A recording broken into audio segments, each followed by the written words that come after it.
You're watching Business Trends Today exclusively on ASBN. In today's marketplace, having a great product or service is no longer enough. Consumers are overwhelmed with choices. AI is accelerating competition, and businesses of every size are fighting for attention in increasingly crowded markets. So how do brands truly stand out and build long-term loyalty? Joining us to discuss is Bruce Cleveland, who's the CEO and founder of Traction Gap Partners, a firm that helps businesses strengthen their market positioning and drive growth. And he's also author of the forthcoming book, Market Engineering, because markets don't build themselves. Bruce, thank you so much for joining us on the show today. Hey, glad to be here. That's right. Markets don't build themselves. I like that title. Don't. That's a great title. So, Bruce, let's start with your new book. What exactly is market engineering, and why does it matter so much right now?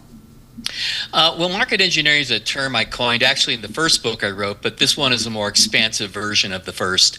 It stands for really 5 things: defining or redefining a category. The second is positioning, messaging, storytelling. Steve Jobs, probably one of the most famous storytellers I know, and then thought leadership. If you can do all 4 of those things, then thought leadership inures to you, and those are the 5 important critical elements of the term market engineering. Sure, that's great. That's great. So you've said many companies struggling with customer acquisition actually have a category design problem. What do you mean by that?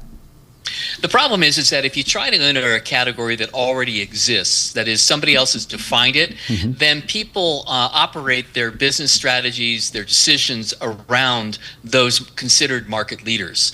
So the effort really is, how can you either redefine an existing market, tougher to do in the consumer market, more easy to do in the business to business market, but still doable in both. And it's critical because then you get to redefine the rules, the way that the game is played, how people make their decisions. If you can't do that, you live by other people's rules. And unfortunately, that's not a great winning position. Yeah, very good point. You often separate positioning from messaging. Why is that distinction so important for business owners? Positioning is how you fit into the existing environment. People want to organize you. They want to figure out where do you sit in the framework of the way that they view the world. So that's the first part. Positioning is telling people where you fit into the universe as they see it. Messaging is how you explain who you are and what you do, the words you use. It's really important, especially if you want thought leadership, to introduce new lexicon, into new vocabulary. So what you're talking about resonates with people, that they actively listen and engage. If you don't, if you use just the same words that everybody else does, kind of tough to stand out. Yeah, very good point. Very good point. So let's take one of those examples. Red Bull became a category leader despite competing against giants like Coke and Pepsi. What did they understand that others missed? Well, I think first they recognized they didn't want to be just another soda drink. That was the first thing. Sure. Tough to compete there. We've seen what happened with Coke and Pepsi over the years, and others, RC Cola and many others. So what Red Bull did different was they thought about how would they differentiate what they were going to do? What was going to be a different category? And they introduced something called the energy drink, and became the recognized thought leader around that, with some interesting and provocative advertising that went to it that made consumers kind of stand up and listen. That's right. That's right. No question. Nobody can forget those crazy commercials, and also the stunts that they pull. That is like, wow. I mean, that's have a Red Bull and you can go up to the moon. But so brands like Patagonia and Planet Fitness built loyal followings by standing for something very specific. What can SMBs learn from that? Well, I think the first is they recognize that, one, there was a cause. In fact, this would be one of the things that when I work with companies is we figure out there's something called a market charter. That's your internal reference. How do you attract employees to the cause? Why do you exist? Just beyond the product or the technology that you're developing. There's an external version of that, the manifesto. And that is, how do you compel the market to help you generate the returns or the outcomes that you're talking about with your cause. Mm-hmm. And I think that's really a great example of what, for example, Patagonia did.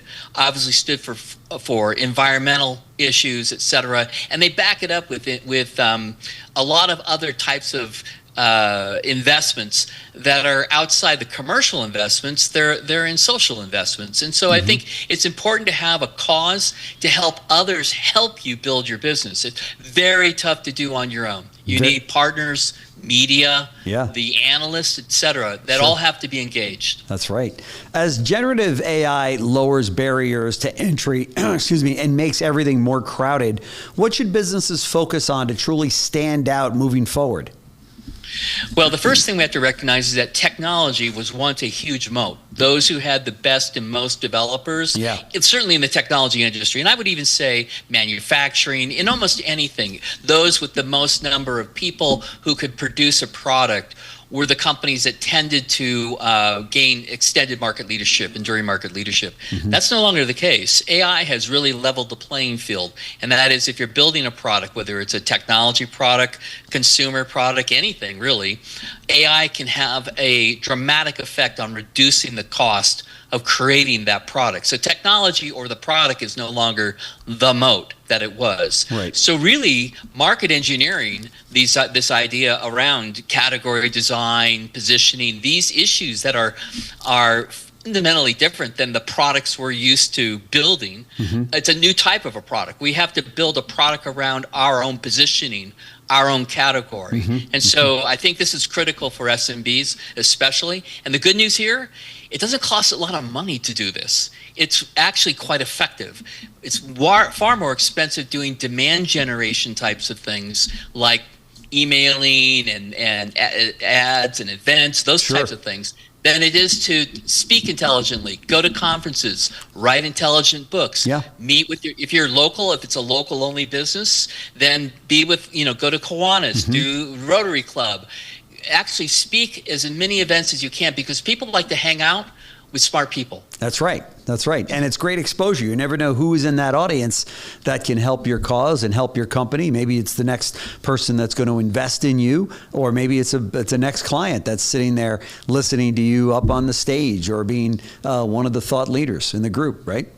Exactly. Yeah, it's fantastic. Great suggestion. So Bruce Cleveland, CEO and founder of Traction Gap Partners and author of Marketing Engineering. So thank you so much for joining us on the show. Very much appreciate it. Look forward to our next time together. All right. Thanks so much. Thanks. Business Trends Today, exclusively on ASBN.